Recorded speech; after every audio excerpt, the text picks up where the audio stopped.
Now we present some of the work done towards building and sustaining research capacity.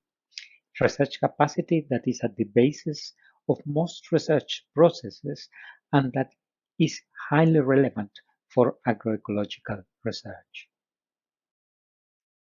Research capacity should be seen as a dynamic system. There are multiple disciplines that are needed, and in this case we have focused on data-related competencies. There are multiple agents engaged in the research, individuals, projects, and institutions, and there are complex relationships between those agents. But we also should be aware that there are inflows, and that is new people or institutions, training and experience. And at the same time, there are outflows from our communities through people leaving, through the fact that we forget, and the fact that new needs appear. RMS has supported capacity building through training, development of methods, sharing of resources, prioritizing access, equity, and inclusion. As we do this, we are aware that this effort is geared towards development of competences necessary for collaborative research. Affecting this capacity requires recurrent and systematic interventions. The following slides are an example of the multiple paths that RMS, together with CCRP researchers and partners, have traveled in the recent past. There is more work to be done to raise to the challenge set by our ambitions.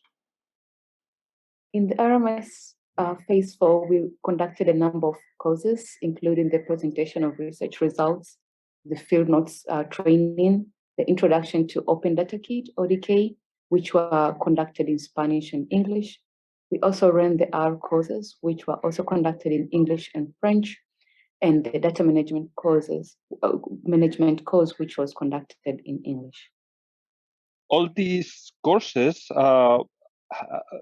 aimed at some of the parts of the research process, from the concepts and definitions to the reporting. So the ODK course dealt with data collection and quality assurance. The R course aimed at software options, data structures in practice, and data analysis.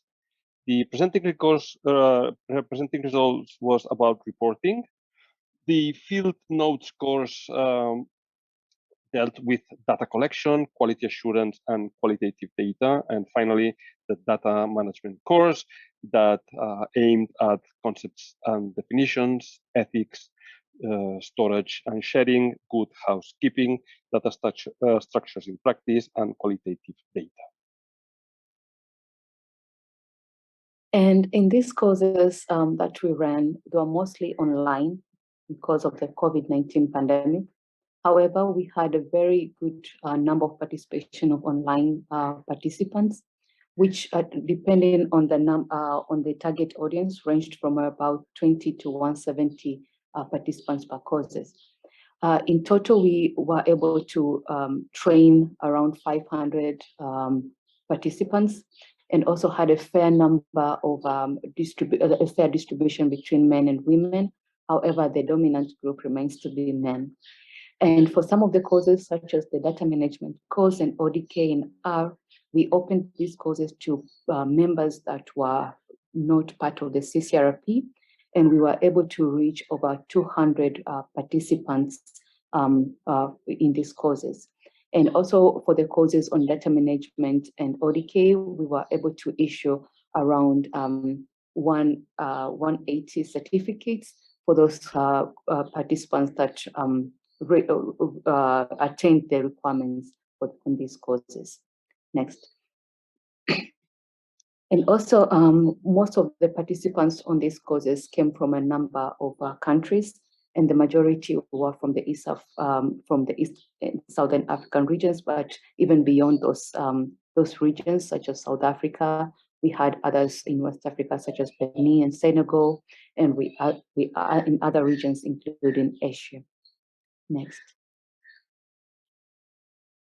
For each of these courses, we had specific competencies that we wanted our participants to attain or to gain from the courses.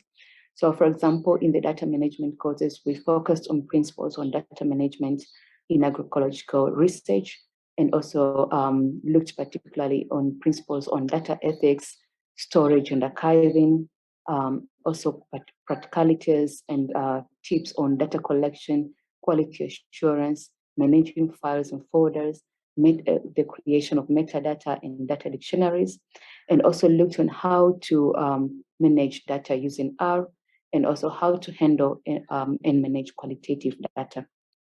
For the ODK course, we focused on the digital data collection using Open Data Kit, and also quality assurance during data collection. For the R courses, we focused on the data visualization using R, and also data manipulation and basic data analysis in R.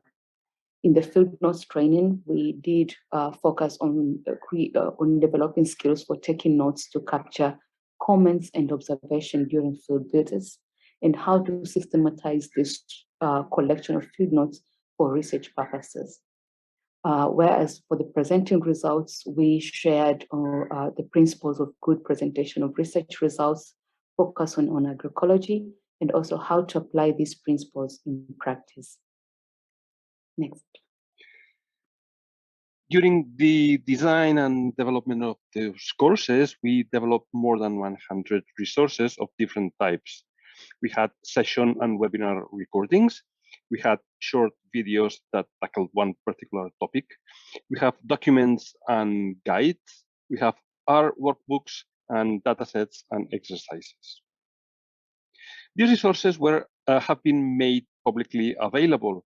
And although most of them have had a local impact, meaning that they have been viewed by a number of people, which is close or maybe twice or three times the number of participants of the course, some of them have reached well beyond the CCRP of course or course participants. The video that has most viewed had over 33,000 viewings. The second one has had over 25,000 viewings. And we had 4 other videos that have been watched around or over 10,000 times each. During all this process, we have tackled a few challenges, and we have learned a lot how to deal with and how to deliver and design online courses. We have seen that Moodle has been an effective platform for running the course, archiving resources, and offers an easy rerun of the course in the future. A mixture of lectures and offline practical activities in the course is one of the most appreciated features by participants. It is difficult to find dates and times that fill all the potential interested. So recording the live sessions helps these that can attend to follow the course. The management of large groups of remote participants is challenging, but we have learned ways of facilitating effective engagement of large numbers of students online efficiently. The participants come from different backgrounds with different prior experiences and different expectations, and this is a challenge. The number of participants tends to decrease as the course progresses, so we have to see ways of engaging the participants, all the participants, or most of the participants across the whole course. We have seen the design of the resources as standalone is a good idea, so they can be used outside the course. And finally, CCRP is changing, and therefore the aims and methods of capacity building will have to change too.